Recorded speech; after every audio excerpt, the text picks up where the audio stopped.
കാറ്റത്തെ കിളിക്കൂട്ടിലെ promo റിവ്യൂയിലേക്ക് എല്ലാവർക്കും സ്വാഗതം. അങ്ങനെ നമ്മുടെ നിധിയാണെങ്കിൽ സർട്ടിഫിക്കറ്റൊക്കെ മേടിക്കാൻ പോയി അവിടെ ഇരിപ്പുണ്ട് കേട്ടോ. അപ്പോഴത്തേക്കാണല്ലോ ടെൻഷനിട്ട് പ്രാർത്ഥിച്ചൊക്കെ ഇരിക്കുക. അങ്ങനെ നമ്മളെ നിധിക്കാണെങ്കിൽ സർട്ടിഫിക്കറ്റ് കിട്ടിയപ്പോൾ ഭയങ്കര സന്തോഷമാവുന്നുണ്ട് കേട്ടോ. അപ്പം അവിടുത്തെ മിസ്സിൻ്റെ അടുത്ത് പറയുന്നുണ്ട്, എന്തായാലും ഇന്ന് സർട്ടിഫിക്കറ്റ് കിട്ടുമെന്നൊക്കെ എനിക്കറിയായിരുന്നു, പക്ഷേ എന്തായാലും ഇല്ലായിരുന്നെങ്കിൽ എനിക്കിത് ഇത്രയും പെട്ടെന്ന് കിട്ടത്തില്ലായിരുന്നൊക്കെ നമ്മളെ നിധിയാണെങ്കിൽ പറയുന്നുണ്ട് കേട്ടോ. അപ്പോൾ എന്തായാലും അവർക്ക് എല്ലാവർക്കും നല്ല സന്തോഷവും കാര്യങ്ങളൊക്കെ ആയിട്ടുണ്ട്.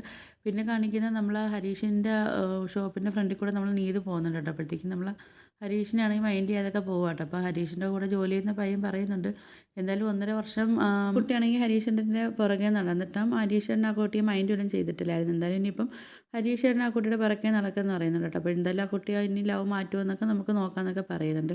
പിന്നെ ആണെങ്കിൽ നമ്മൾ നിധിയാണെങ്കിൽ സർട്ടിഫിക്കറ്റ് കിട്ടിയ സന്തോഷത്തിലാണെങ്കിൽ നമ്മൾ ഹരീഷിന് ഷേക്ക് ഹാൻഡൊക്കെ കൊടുത്ത് ഭയങ്കര സന്തോഷത്തിൽ പറയുന്നുണ്ട്, എന്തായാലും എൻ്റെ സർട്ടിഫിക്കറ്റ് കിട്ടിയത് എനിക്ക് എന്തായാലും എൻ്റെ വിജയമാണ്. അപ്പം ഇനി ഞാൻ ഓരോന്നായിട്ട് ഞാൻ വിചാരിച്ച കാര്യങ്ങൾ നേടിയെടുക്കുമെന്നൊക്കെ പറയുന്നുണ്ട് കേട്ടോ. പിന്നെ കാണിക്കുന്ന അവർ ബീച്ചിൽ നിന്ന് സംസാരിക്കുന്നത്. സുധീഷാണെങ്കിൽ പഴയ പ്രേമത്തിൻ്റെ കാര്യമൊക്കെ പറയുന്നുണ്ട് കേട്ടോ. അപ്പോഴത്തേക്ക് പറയുന്നുണ്ട്, എനിക്കാണെങ്കിൽ 7ാം ക്ലാസ്സിൽ പഠിക്കുമ്പോഴാണ് ഈ ആദ്യത്തെ പ്രേമം എനിക്ക് തോന്നിയെന്നൊക്കെ പറയുന്നുണ്ട് കേട്ടോ. പിന്നെ 10ാം ക്ലാസ്സിൽ പഠിക്കുന്ന സമയത്താണെങ്കിൽ എൻ്റെ മലയാളം മിസ്സിൻ്റെ അടുത്ത് പോലും എനിക്ക് ക്രഷ് തോന്നിയെന്ന് പറയും. അപ്പോഴത്തേക്ക് നമ്മൾ നിധി പറയും, അപ്പം നിങ്ങൾക്ക് പ്രേമമല്ല തോന്നിയത്, നിങ്ങളെ വിളിക്കേണ്ട പേരെന്ന് പറഞ്ഞാൽ കോഴി എന്നാന്ന് പറയുന്നത് കേട്ടോ. അപ്പോൾ ഇത് കേൾക്കുന്ന നമ്മൾ ഹരീഷാണെങ്കിൽ ആ ഒരു ചമ്മൽ കണക്കൊക്കെ ആയി പോകുന്നുണ്ട് കേട്ടോ. അപ്പോൾ ഇതൊക്കെയാണ് പ്രൊമോ റിവ്യൂ ആയിട്ട് കാണിച്ചിരിക്കുന്നത്. അപ്പോൾ നിങ്ങൾക്ക് എൻ്റെ വീഡിയോസൊക്കെ ഇഷ്ടപ്പെടുകയാണെങ്കിൽ ഒന്ന് ലൈക്ക് ചെയ്ത് ഷെയർ ചെയ്ത് സബ്സ്ക്രൈബ് ചെയ്ത് ബെല്ലൈക്കൺ എനേബിൾ ചെയ്തൊന്ന് സപ്പോർട്ട് ചെയ്യണേ.